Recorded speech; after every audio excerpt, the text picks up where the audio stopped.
인사하겠습니다. 오늘도 은혜 받는 데 선수가 됩시다.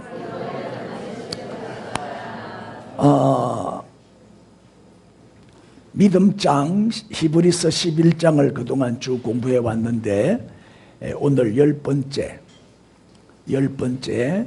요셉의 믿음. 우리 지난번에 야곱의 믿음을 살펴봤어요. 좀 더 젊게 보이려고 옛날에 찍은 사진으로 바꿨어요. 좀 더 젊게 보입니까? 네. 자, 오늘의 본문은 히브리서 11장 22절 한 절입니다. 시작. 믿음으로 요셉은 임종시에 이스라엘 자손들이 떠날 것을 말하고 또 자기 뼈를 위하여 명하였으며. 아멘. 딱 한 절입니다. 요셉은 임종시에 이스라엘 자손들이 애굽을 떠나라, 애굽을 떠날 것을 유언했어요. 그리고 자기 뼈는 가나안에다가 묻어달라, 그거를 마지막 유언하고 죽었죠. 자, 우리가 지난번에 이제 요셉의 생애를 한번 쭉 공부한 적이 있어요. 그러니까 한번 복습만 하고 지나갑니다. 요셉의 생애는 한마디로 드라마죠. 드라마. 이렇게 재미있는 얘기가 없어요. 자, 요셉이 먼저 꿈을 꿉니다. 무슨 꿈이었지요? 형들이 자기에게 절하는 꿈. 그 다음에 두 번째는 부모와 함께 형제들이 자기에게 절하는 꿈을 꾼 거예요. 근데 혼자 꿈만 간직하고 있으면 될 텐데 그걸 또 형들한테 다 얘기를 하는 거야. 그러니까 형들이 안 그래도 미운데 아버지 야곱이 요셉만 편애하잖아요. 그런 안 그래도 미운데다가 자꾸 꿈 얘기를 하니까 더 미워하여 그랬거든요. 더 미워하는 거예요. 자꾸 미워하다 보면은 어떻게 돼요? 미움이 자꾸 꽉 차게 되면 죽이고 싶은 거예요. 왜 죽여요? 미워서 죽이지. 맞습니까? 그래서 죽일 음모를 꾸며요. 어떻게 죽일까? 계획을 세우는데 마침 도단이라는 곳이지요. 멀리 양을 치러 형들이 양을 끌고 양을 치러 갔는데 아버지 야곱이 요셉을 심부름을 보내는 거예요. 형들이 잘 있는가? 가서 안부를 보고 오너라. 그래 채색 옷을 입고 형들은 다 작업복 입고 양치고 있는데 동생 요셉은 그 고급 옷을 입고 그게 이제 방문을 했단 말이에요. 그러니까 뭐라고 말해요? 저기 꿈꾸는 자가 오는구나. 기회다. 죽여버리자. 그래서 구덩이에 빠뜨리죠. 마침 하나님 은혜로 빈 구덩이였어요. 물이 없었어요. 안 그래도 빠져 죽었지. 하나님은 다 섭리하시죠. 그러면 이제 그 다음에 마침 구덩이에 빠뜨렸는데 마침 애굽 상인이 지나가는 거예요. 잘 됐다. 아마 팔아먹자. 최초의 인신매매 사건이 일어나요. 그래서 은 20세겔에 동생을 팔아먹어요. 그래서 애굽 상인이 요셉을 누구한테 팔아요? 바로의 시위대장 보디발의 집에 팔아먹는 거예요. 그래서 이제 보디발의 종이 돼요. 애지중지 고이고이 성장했던 요셉이 노예가 되는 거예요. 밤낮 아침부터 밤까지 일하는 거예요. 그런데 워낙 잘생겨 놓으니까 보디발의 아내가 유혹을 해요. 나와 동침하자. 밤낮 옷을 잡아 당기면서 유혹을 한단 말이에요. 그게 요셉이 어떻게 해요? 거절하고 물리치지요. 뭐 반응이 없을까? 거절하고 물리치고 뛰쳐나오잖아요. 겉옷을 벗어놓고. 그래서 보디발의 아내가 자기 남편에게 요셉이 나를 덮치려고 했다, 성폭행하려고 했다, 누명을 뒤집어 씌우지요. 그래서 어디로 가요? 억울하게 누명을 쓰고 감옥에 갇히는 거예요. 그런데 이것도 우연이 아니죠. 하나님이 요셉을 정치 지도자로 세우려고 이 감옥은 정치범들만 수용되는 왕궁 안에 있는 감옥이에요. 그래서 여기서 정치학을 공부하는 거예요. 누구한테? 떡 맡은 관은, 술 맡은 관은. 그렇죠? 이 관원들에게 이제 정치를 배우는 거예요. 근데 이놈들이 이제 꿈을 꿨어.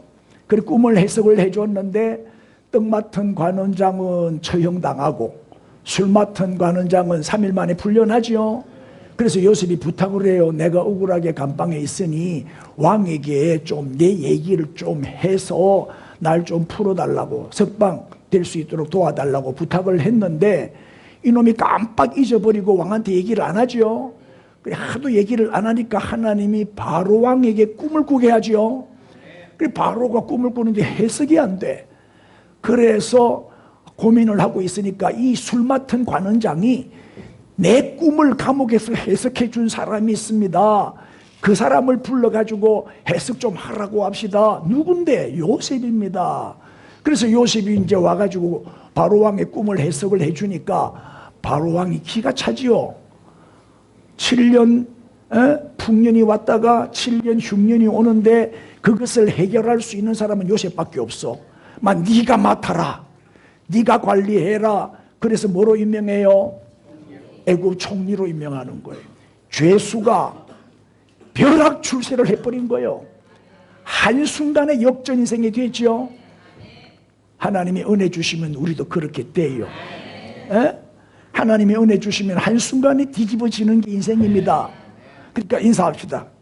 잘 된다고 까불지도 말고 안 된다고 기죽지도 맙시다. 하나님이 함께 하시면 한순간에 뒤집어집니다. 최고의 권력자가 된 거예요. 최고의 권력자가. 왕 빼놓고는 1등이라 그냥. 총리니까. 보죠. 대통령이 딱 탄핵되니까 한덕수 국무총리가 대통령 대행이 돼버리잖아요. 지금 대통령 행세 다 하고 있잖아요. 2인자라 2인자. 맞죠? 자, 애굽의 총리가 됐어요. 그 다음에 7년 대흉년을 맞이했을 때 쌓아두었던 곡식으로 다 해결을 해요. 그리고 주변 나라들이 땅을 갖고 와가지고 곡식을 바꿔달라. 그래서 곡식 주고 땅을 뺏어요. 곡식 주고 땅을 받아요.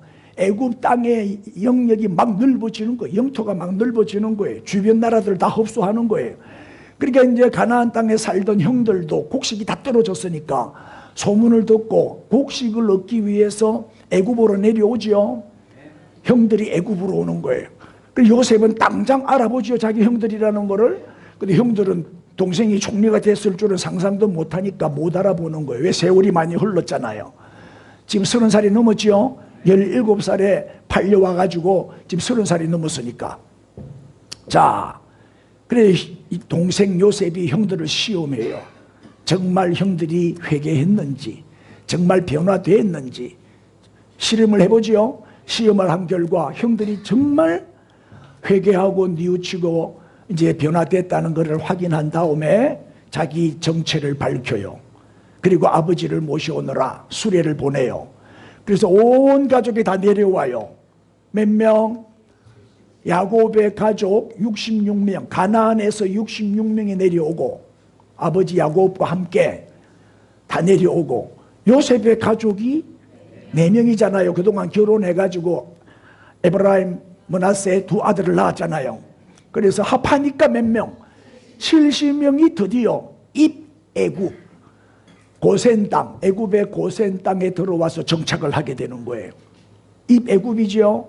그때부터 야곱은 그동안에는 고생을 많이 했지만 애굽에 들어온 이후로는 요셉 덕분에 호의호식하고 복된 여생을 보내지요. 때가 되매 험악한 세월을 마치고 야곱은 죽음을 맞이해요. 야곱이 죽을 때 유언이 뭐지요? 내가 죽거든 나를 가나안 땅에다가 묻어달라. 애굽은 우리가 뿌리 내릴 곳이 아니다. 떠나야 할 곳이다. 그렇죠? 또 세월이 흘렀어. 야곱이 죽고 나서 세월이 흘러 100살에 요셉도 죽어요. 오늘 본문은 요셉이 죽을 때 남긴 유언이에요. 그 유언 한 구절만 딱 나와요. 요셉이 죽고 난 다음에 드디어 어떻게 돼요? 어떻게 돼요? 세월이 흘러 요셉이 바라던 대로, 요셉이 유언한 대로 드디어 모세를 통해서 출애굽의 역사가 일어나요. 입애굽한 지 430년 만에, 맞죠? 출애굽을 하는 거예요. 출애굽. 드디어 이제 광야 40년을 거쳐서 어디에 들어가요? 그렇게 그리던 꿈꾸던 가나안 땅으로 들어가는 거예요. 이게 약속의 땅, 젖과 꿀이 흐르는 땅, 하나님이 맹세하신 땅, 축복의 땅이죠. 저 가나안 땅에 드디어 들어가게 되는 거예요. 자, 요게 요셉의 일생인데 어때요? 이거 가지고 영화 만들면 재밌겠죠?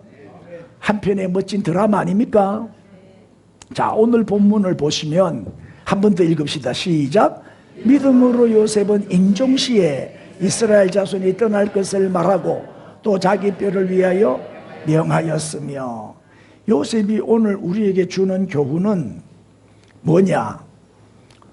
한결같은 사람이지요. 요셉은 언제 어디서나 어떤 환경에서나 성실한 사람이었어요. 하나님께 성실하고 사람에게 성실하고, 종살이 할 때도 성실하고 감옥살이 할 때도 성실하고, 어디를 가든지 머리가 되고 쓰임받고 뛰어났지요. 총리로서도, 애굽 총리로서도 얼마나 성실했어요. 나라를 살려냈죠. 그리고 자기 가족도 살려내고, 변함없이 하나님을 잘 섬긴 사람, 흔들림이 없이 믿음을 잘 지키고, 그리고 말씀대로 순종한 사람이 요셉이요. 고난 중에서도, 역경 중에서도, 풍요한 가운데서도, 어떤 환경에서도 그렇게 억울함을 당하고 누명을 덮었었는데도 불구하고 하나님을 원망하지 않아요. 하나님께 불평하지 않아요. 그리고 애굽 총리가 된 다음에도 복수하지 않아요. 보디발의 아내를 능기처참해야 되는데 용서해요. 아멘 안 할 거예요? 여러분하고 다르니까 아멘이 안 되지. 다 용서해요. 형들도 다 용서해요. 아멘. 그래서 요셉은 딱 두 마디로 그의 인생을 요약해서 말하면 성실과 용서, 성실과 용서의 사람이에요. 여러분 제발 신앙생활을 기분 따라 감정 따라 그래 하지 마세요. 변함없이 하세요. 변함없이 주를 사랑하는 자에게 은혜가 있을지어다. 수시로 변하는 신앙, 아주 나쁜 신앙, 잘못된 신앙이요. 변하면 안 돼. 어린아이들이 해딱거리잖아요. 어린아이들이 금방 울다가 금방 웃다가, 그게 어린아이죠. 그렇게 미숙한 신앙, 어린아이 신앙이요. 교회도 우리 샘솟는 교회가 여러분 생애의 마지막 교회가 되기를 바랍니다. 자꾸 옮겨 다니는 거 안 좋아요. 뿌리를 내리세요. 아멘 해요서 뒤에서 불평하지 마세요. 불평하려면 조용히 기 나가세요. 그냥 뒤에서 불평하지 말고, 싸우지 마세요. 갈등하지 마세요. 제발 좀 미워하지 마세요. 모든 사람은 사랑의 대상이지 미움의 대상이 아닙니다. 우리는 남을 미워할 자격이 없어요. 아멘 하세요. 우리는 한 가족이잖아요. 가족 의식을 가져야 돼요. 우리는 한 몸 관계라니까요.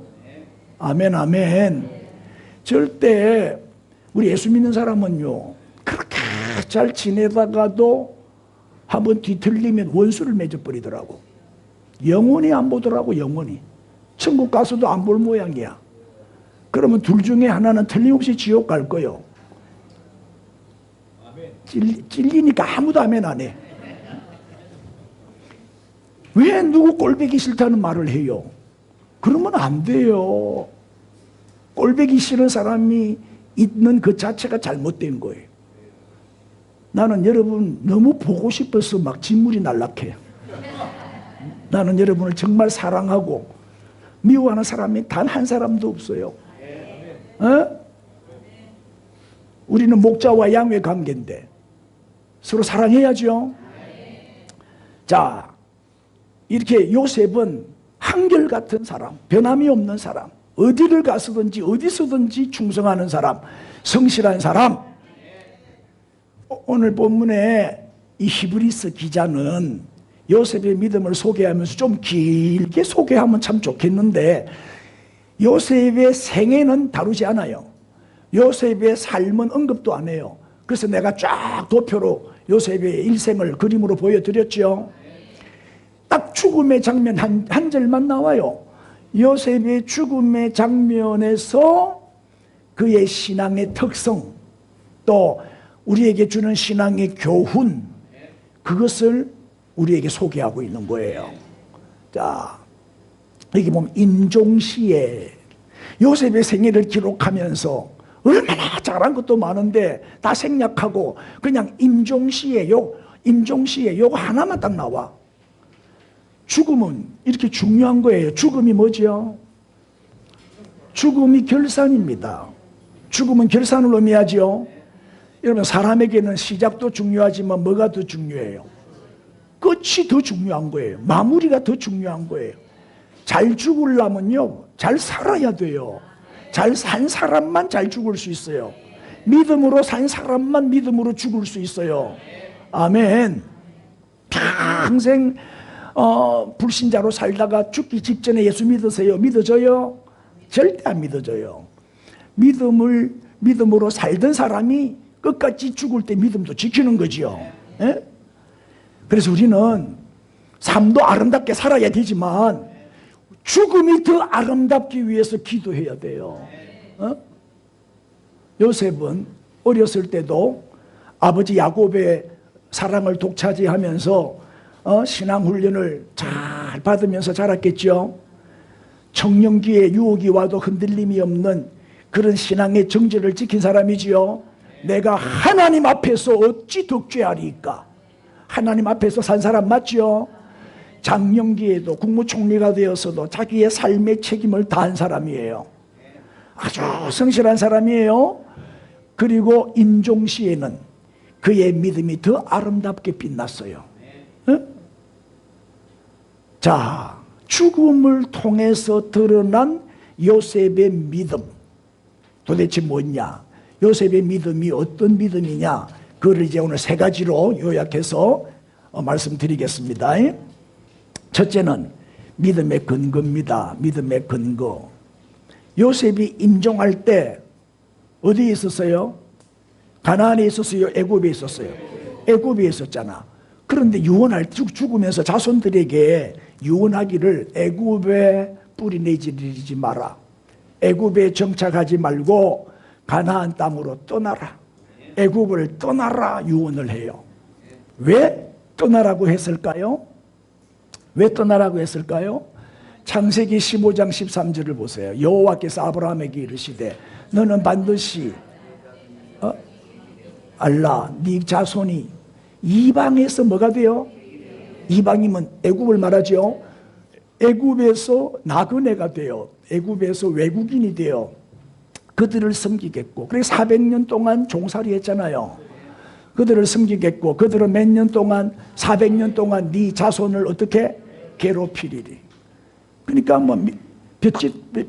볕단도 안 주고 막 벽돌을 만들어서 성을 쌓게, 람셋이라는 어마어마한 큰 성을 건축하게 하고 얼마나 고생해요. 노가다를 하는 거지요. 그 다음에 400년 동안 네가 애굽에 가서 종살이 하다가 14절 시작. 그들이 섬기는 나라를 내가 징벌할지며 그 후에 네 자손이 큰 재물을 이끌고 나오리. 그들이 섬기는 나라가 애굽이죠. 애굽을 내가 징벌하겠다. 뭐요? 하나님이 어떻게 징벌했어요? 10가지 재앙.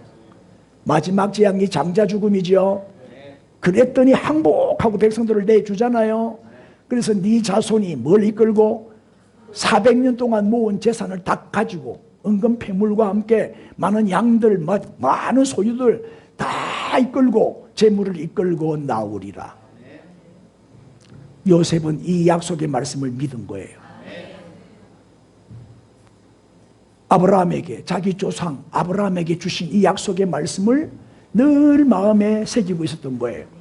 그런데 계산해 보니까 4대가 아브라함이 1대고 이삭이 2대고 야곱이 3대고 요셉이 4대잖아. 아, 이제 때가 됐구나.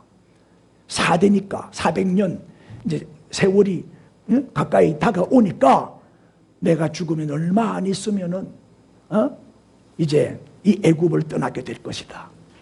떠나라. 이 하나님의 약속의 말씀이 성취될 때가 가까이 왔다. 내가 죽으면 약속한 4대가 된다. 4대. 그래 이스라엘 백성이 이 애굽에서 이방 땅에서 약속의 땅, 젖과 꿀이 흐르는 가나안 땅으로 돌아갈 때가 됐다는 것을 이 요셉은 뭘 통해서? 말씀을 통해서 알고 믿고 유언을 한 거예요. 믿음의 근거는 뭐다? 약속입니다. 하여튼 눈만 밝으면 다 맞출 수 있어요. 답을 다 보여드리잖아. 믿음의 근거는 뭐였다? 약속의 말씀. 여러분 창세기 50장에 이제 요셉의 그 임종 장면이 나오거든요. 요셉의 임종 장면을 보면 24절, 요셉이 그의 형제 죽을 때 하는 말입니다. 나는 죽을 것이나 하나님이 당신들을 돌보시고 당신들을 이 땅에서 인도하여 내사, 애굽 땅에서 인도하여 내사 아브라함과 이삭과 야곱에게 시작 맹세하신 땅에 이르게 하시리라. 이 맹세하신 땅이 어디예요? 가나안 땅이죠. 자, 그 다음에 25절에도 요셉이 또 이스라엘 자손에게 맹세시켜 이르기를 하나님이 반드시 당신들을 돌보시리니 시작 당신들은 여기에서 내 해골을 메고 올라가겠다 하라. 내 해골을 메고 가겠다고 약속해라. 이 애굽 땅은 내가 묻힐 땅이 아니다.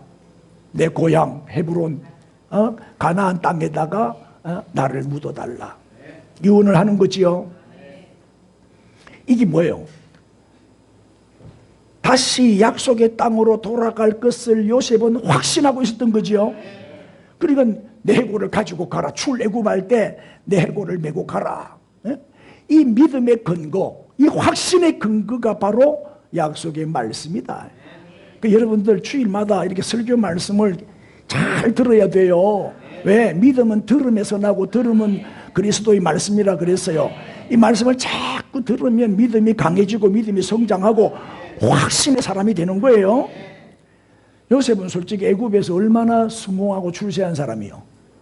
여러분 성공한 사람이 성공한 땅을 떠나는 게 쉬워요, 어려워요? 어려워요. 거기 뿌리를 내리고 정착을 해서 잘 먹고 잘 사는데 그 땅을 떠난다는 거는 쉽지 않아요. 외국에 이민 간 사람들이 망하면 오지만은 잘 되면 안 오잖아요. 거기에 뿌리를 내려버리잖아요. 자, 요셉은 지금 바로 왕을 빼놓고는 최고의 권력과 최고의 부귀영화를 누린 사람이잖아요. 애굽에서 요셉은요 억만장자가 된 사람이요. 아멘. 그럼에도 불구하고 그의 마음은 돈이 아니야. 부귀영화가 아니야. 권력이 아니야. 그의 마음은 언제나 약속의 땅 가나안에 가 있었다 이 말이에요. 그의 마음은 항상 가나안에 머물러 있었던 거예요. 우린 요셉 같은 이런 신앙을 가져야 돼요. 시편 62편 10절입니다. 읽으세요. 포악을 의지하지 말며 탈취한 것으로 허망하여 지지 말며 재물이 늘어도 거기에 마음을 두지 말지어다. 재물이 그렇게 많은데도 거기에 마음을 두지 않았어요. 치심치 않았다 이 말이에요. 자, 물어봅시다. 돈을 많이 벌어서 부자가 됐어요. 축복이요, 저주요? 대답 잘 못하네. 부자 됐는데? 돈 그 자체는 축복도 아니고 저주도 아닙니다. 돈 잘 버는 건 은사입니다. 은사. 돈 잘 버는 은사를 받은 사람은 돈을 잘 벌어요. 나 같은 사람은 돈을 잘 못 벌어요. 나는 뭐 설교만 잘했지 뭐 이름만 돈이지 뭐 돈 버는 은사가 별로 없어요. 나는 뭐 신경 안 써요. 돈에 진짜 신경 안 써요. 나는 집에 돈이 뭐 얼마 있는지도 몰라 그냥.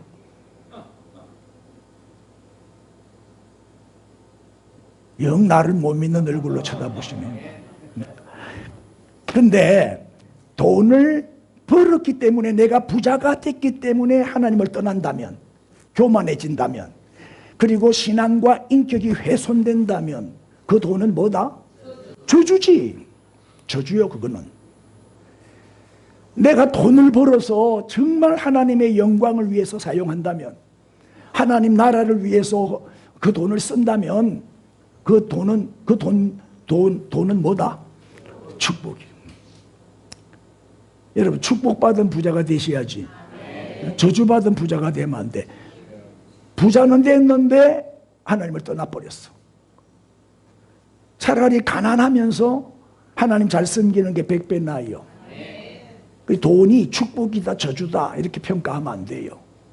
어떤 사람에게는 축복이 될 수도 있지만 어떤 사람에게는 저주가 될 수도 있어요. 자, 세상의 부와 권력과 모든 영화를 다 누렸던 솔로몬이 인생 말년에 한 말이 뭐요? 전도서 1장 2절 전도자가 이래 저기 솔로몬이요. 솔로몬이 늙어가지고 죽기 전에 쓴 책이 전도서인데 시작. 헛되고 헛되며 헛되고 헛되니 모든 것이 헛되도다. 몇 번 5번이나 헛되다는 말이 나와요. 내가 온갖 부귀영화를 다 누려봤는데 다 바람 잡는 것이더라. 다 헛된 것이더라. 그래서 전도서 1장 14절에 보면은 땅에서 행하는 모든 일은 모두 헛되어 바람을 잡으려는 것이로다. 바람 잡힙니까? 예? 그와 같다는 거예요. 그래서 이 땅에 내가 뭐 수고하고 지혜, 재물과 부여, 뭐 존귀와 명예, 권력 다 헛되다는 거예요. 아무 필요 없다. 금방 지나가는 거지요. 그래서 그러면 뭐가 가장 가치 있는 일이냐? 뭐가 헛된 일이 아니라 보람된 일이냐? 전도서 5장 7절에 보면 따라하세요. 오직 하나님을 경외하고 그 명령을 지킬지어다. 아멘. 그러니까 하나님의 말씀에 순종한 삶만이 우리 인생의 최후의 최고의 가치로 남는다는 거예요. 예? 하나님의 영광을 위해서 삶. 예? 정말 하나님 말씀에 순종한 삶, 그것만이 보람이 있고 가치가 있고 영원한 거예요.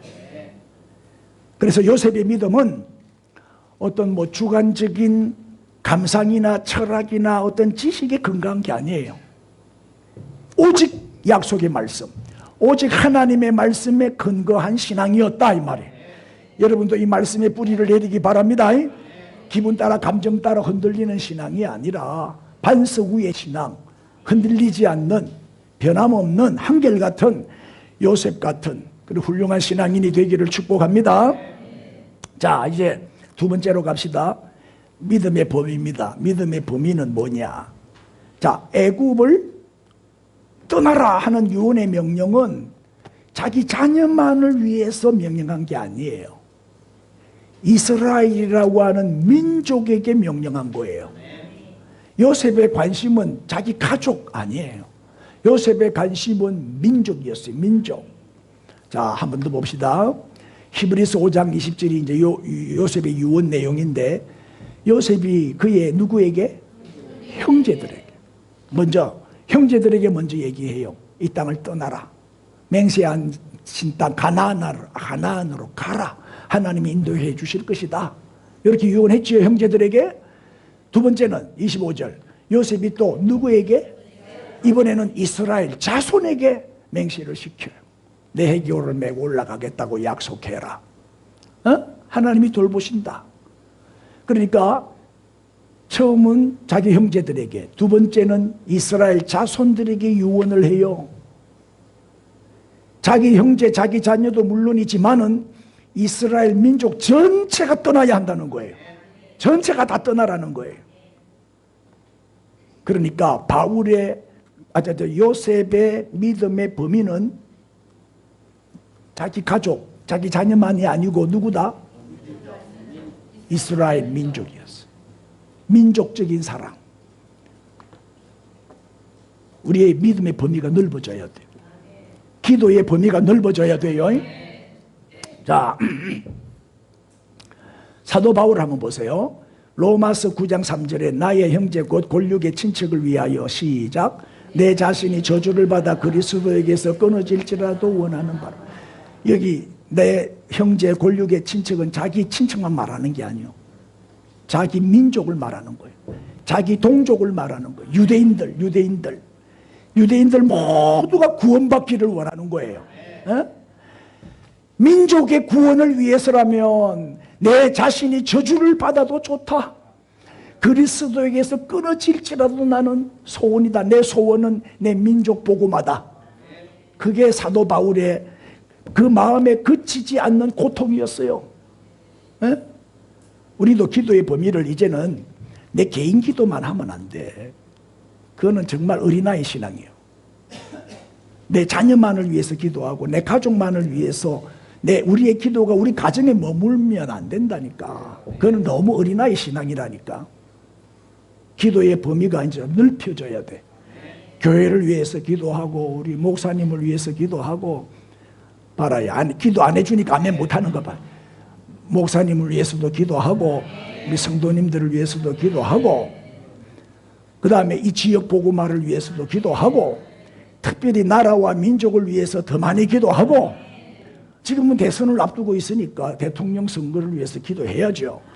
뿐만 아니라 우리의 선교지 튀니지를 위해서도 기도할 때마다 빼지 말고 우리가 후원한 선교사들 열방을 위해서도 기도의 범위가 점점 전 세계적으로 넓혀져 가야 된단 말이에요.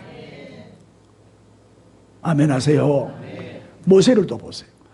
모세 출애굽기 32장 32절에 그러나 이제 그들의 죄를 내 백성들의 죄를 용서해 달라는 거예요. 만약에 내 백성들을 용서 안 해주시면 어떻게 하겠다고? 그렇지 시작. 그렇지 아니하시오면 원하건대 주께서 기록하신 책에서 어떻게? 내 이름을 지워버려 주옵소서. 자기 민족의 죄를 용서해 달라는 기도지요. 이게 참 지도자의 모습 아니에요? 내 백성들을 위해서라면 내 이름을 차라리 지워버려 주옵소서. 내 하나 희생해서 내 하나 죽어서 내 백성을 살릴 수만 있다면 그것이 나의 소원이라는 거죠. 민족을 살리기 위해서 자기를 희생하는 사람, 이런 사람이 대통령으로 뽑혀야 안 되겠어요? 그런데 기도할 때 모세 같은 대통령을 뽑아 주옵소서. 막 지금 그렇게 기도하고 있어요. 모세 같은 지도자를 대통령으로. 이런 지도자가 없어요. 자, 자꾸 글자만 읽으니까 눈이 피곤하죠. 그래서 또 그림을 또 보여드릴게요. 이기주의자는 뭐요? 누가 이기주의자요? 자기만을 위해서 살아가는 사람. 자기 중심, 자기밖에 몰라. 오로지 내 자녀, 내 가족, 내 밖에 몰라. 이런 사람은 아주 속이 좁은 사람이죠. 이기적인 사람이죠. 이런 사람은 이기주의자라 그래요. 매우 마음이 좁은 사람이에요. 이기주의자보다 조금 나은 사람이 뭐요? 이타주의자요. 이 사람은 뭐요? 자기를 위해서는 아끼고 남을 위해서는 베풀어요. 남을 위해서 사는 사람이요. 맞죠? 하여튼 진리일 때는 아멘 안 하더라니까. 남을 위해서 헌신하며 희생하며 살아요. 이런 사람이 이타주의자지요. 이기주의보다는 훨씬 마음이 넓은 사람이지만 그래도 부족해요. 세 번째는 뭘까요? 민족주의자입니다. 민족을 위해서 살아가는 사람, 나라와 민족을 위해서 희생하는 사람이에요. 그러니까 막 토요일마다 광화문에 가는 사람들, 애국자들 있죠. 그 뭐 할 일이 없어 가는 거 아니잖아요. 열기를 제쳐놓고 가는 거예요. 내 돈 써가면서 가는 거예요. 왜? 나라 살리려고. 나라 없는 백성이 어디 있어요? 나라 없으면 나도 없고 가정도 없고 교회도 없고 다 없는 거예요. 나라가 중요하죠. 그래서 민족주의자들은 애국자요, 애국자. 그러니까 이타주의자보다도 한 단계 수준이 높은 사람이죠. 남을 위해서도 살지만 민족을 위해서 희생하는 거예요. 그래도 민족주의자도 아직 좁아. 아직 좁아. 그래서 네 번째는 뭐예요? 휴머니스트라 그래. 휴머니스트는 뭐냐? 인류를 위해서 사는 사람. 지구상의 인류를 위해서 사는 사람이야. 휴머니스트. 다시 말하면 인본주의자라고 할 수 있어요. 사람의 가치를 가장 귀하게 여기는 사람. 한 사람 한 사람을 귀하게 여기는 사람. 참 좋은 사람이죠. 이런 사람을 위해서 희생하고 헌신하고 수고하는 거예요. 휴머니스트. 얼마나 넓은 사람이요. 그러나 이것도 완전하지는 않죠. 이 다음 단계가 뭐예요? 휴머니스트 위의 단계가 뭐예요? 크리스찬이에요. 요걸 약자로 클찬이라 그래요. 크리스찬. 발음이 잘 안 되잖아, 우리 경상도 사람들은. 쳐다보고, 당신은 진정한 클찬입니까? 시작. 클찬이 뭐예요? 크리스찬이 뭐예요? 클찬. 그리스도인. 그리스도인이 뭐예요? 하나님의 영광을 위해서 사는 사람. 하나님이 좋아하시는 일만 하는 사람. 하나님이 싫어하시는 일은 절대 안 해. 하나님이 기뻐하시는 일만 하는 거야. 하나님을 기쁘시게 해드리는, 하나님의 영광을 위해서 사는 사람이 크리스찬이지. 최고의 수준. 이 사람은 어떤 사람? 신본주의자지. 휴머니스트가 인본주의자라면 크리스찬은 신본주의자. 할렐루야. 우리는 이런 비전과 소원을 가져야 돼요. 같이 읽어주세요. 시작.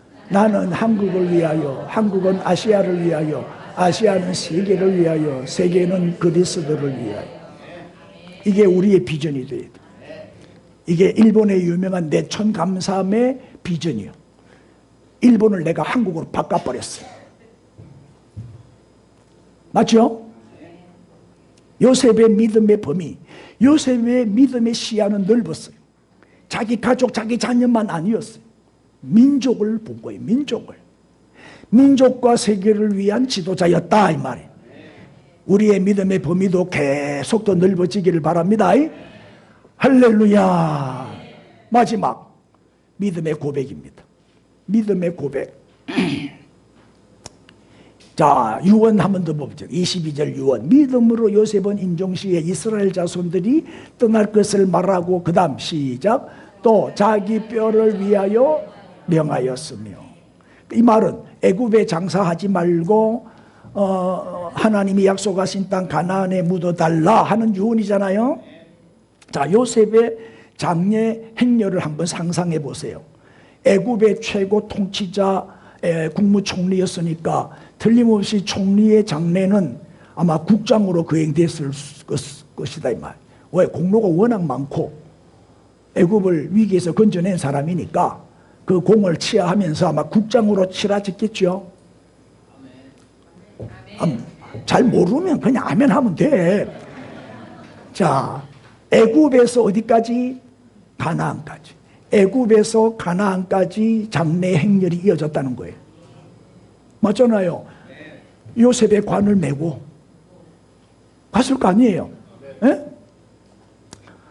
자, 요셉의 관이, 요셉의 시신이 가나안으로 간다는 것은 무슨 뜻이에요? 하나님의 약속의 말씀을 믿고 떠난다는 신앙 고백 행렬이죠. 애굽을 떠나는 것은 하나님의 약속을 믿고 떠나는 신앙 고백이죠. 요셉은 자기의 최후 죽음을 통해서 그의 신앙은 하나님을 향하고 있었다는 것을 보여주고 있어요. 어제 토요일이었죠. 어제 프란치스카 교황 장례식이 치루어졌죠.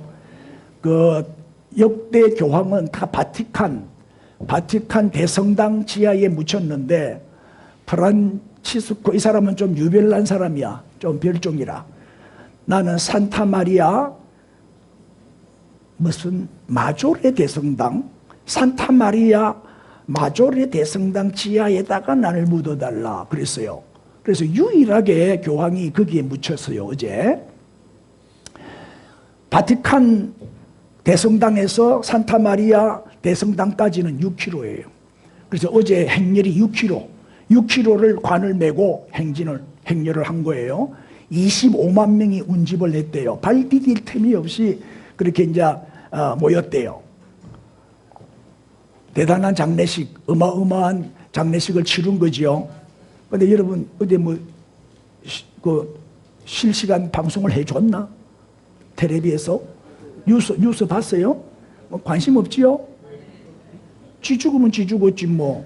그런 거요? 여러분, 천주교는 기독교가 아니에요. 교황은, 내가 요새 종말론 공부를 하고 신학교에서 종말론 강의를 하고 있는데, 이 공부를 해보니까 교황은 적그리스도예요. 왜냐하면은 이 프란치스카 교황이 가난한 사람들, 서민들, 어려운 사람들을 돌본 거는 참 잘했어요. 모범을 보이고 자기도 검소하게 살고 남은 유산이 100불밖에 없었대요. 100불이 남은 전 재산이었대요. 100불 해봐야 뭐 14만 원밖에 안 되잖아요. 그렇죠? 참으로 검소하게 무소유로 산 사람이 그런 면에서는 정말 존경할 만해요. 근데 문제는 그의 신학, 잘못된 신학이 문제죠. 그렇게 일평생 프란치스카는 무슨 일만 하다 갔냐? 교회 통합운동, 종교 통합운동만 하다가 갔어요. 여러분, 천주교와 기독교가 하나가 될 수 있어요? 이슬람과 기독교가 하나가 될 수 있느냐고. 불교, 유교가, 또 유태인들은 유태교를 믿잖아요. 우리하고 하나 될 수 있나요? 없잖아. 모든 종교는 통합해야 된다. 종교다원주의를 주장하는 사람이 교황이요. 모든 종교는 다 구원이 있다. 끝은 똑같다. 올라가는 길만 다를 뿐이지 목적지는 똑같다. 다 같이 천국 가고 구원받는다. 모든 종교에는 다 구원이 있다. 이렇게 주장하면서 모든 종교는 하나가 되어야 된다. 종교 통합운동을 일으킨 사람이란 말이에요. 잘못된 거지요. 그리고 교황이 죽으면 그냥 죽었다 안 하고 선종이라 그래요. 선종.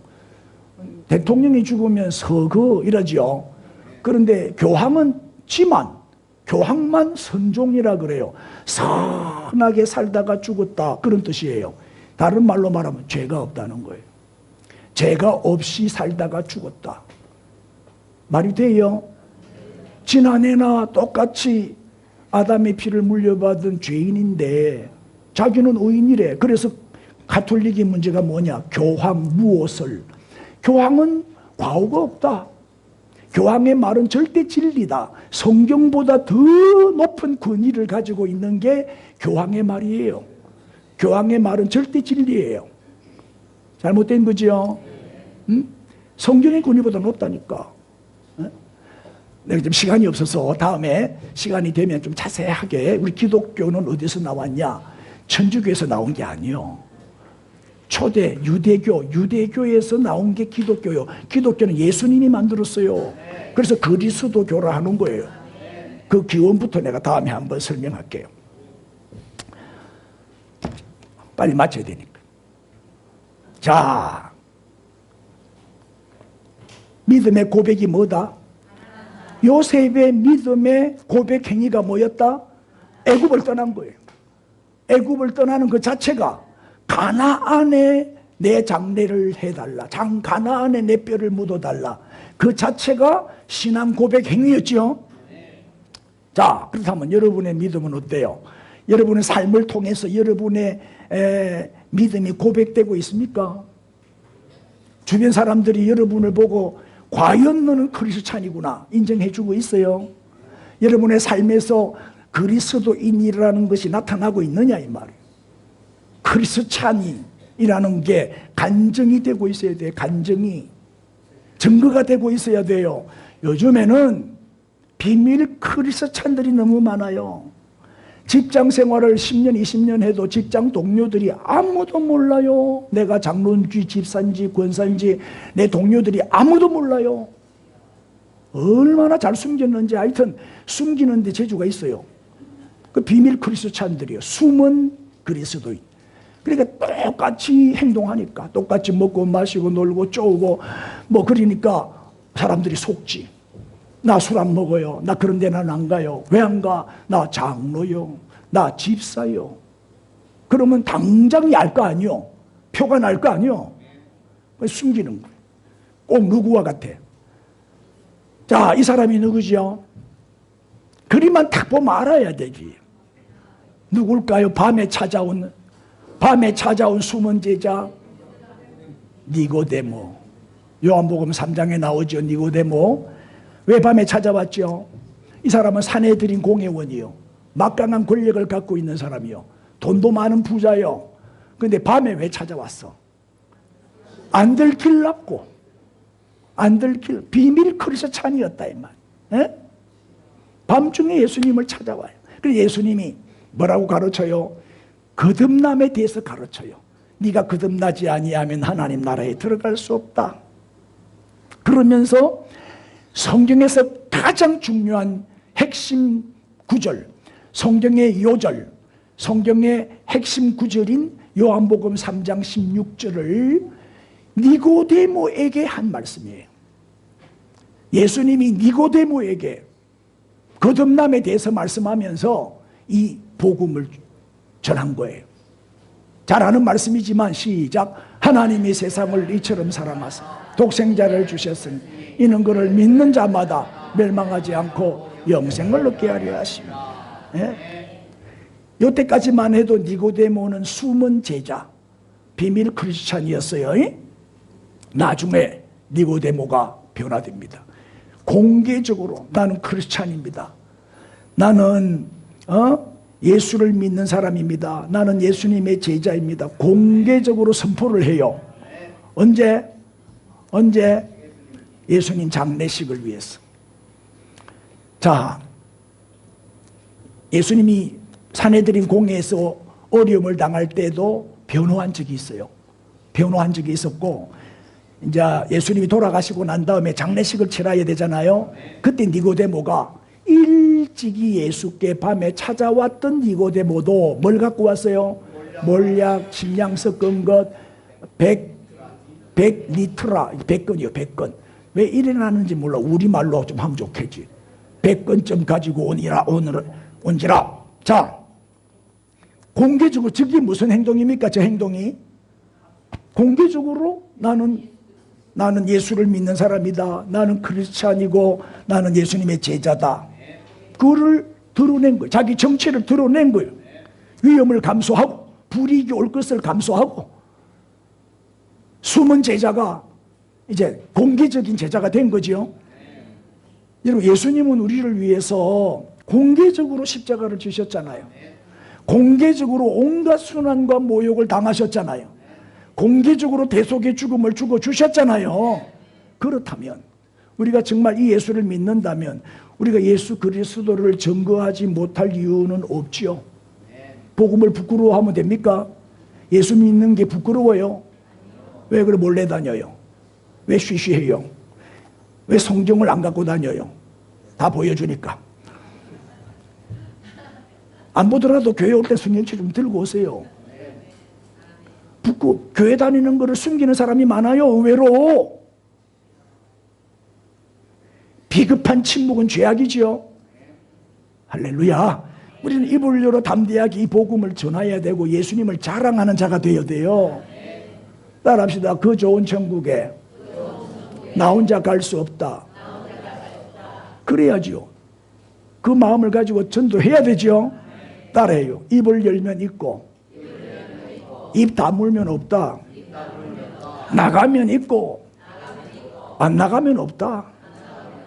하면 되고 안 하면 안 된다. 아멘. 전도는 쉬워요. 하면 되는 거예요. 성령이 역사한다니까요. 입을 열어줘요. 여러분들이 전도를 하도 안 하니까 다른 교회 장로님이 전도를 해갖고 우리 교회 보내주셔. 다른 교회 장로님이 전도해서 지난주 등록하신 분 있죠? 그 다른 교회에서 전도해갖고 오신 분 쳐다보고 니는 뭐하노? 시작.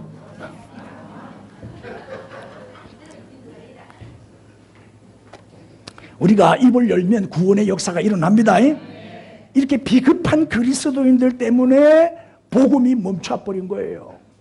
우리가 입을 다물고 있으니까 교회 성장도 멈추고 하나님 나라 확장도 멈추고 침체되는 거예요. 전도 안 하니까.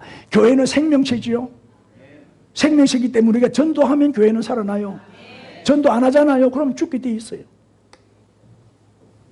그래도 입 다물고 있을래요?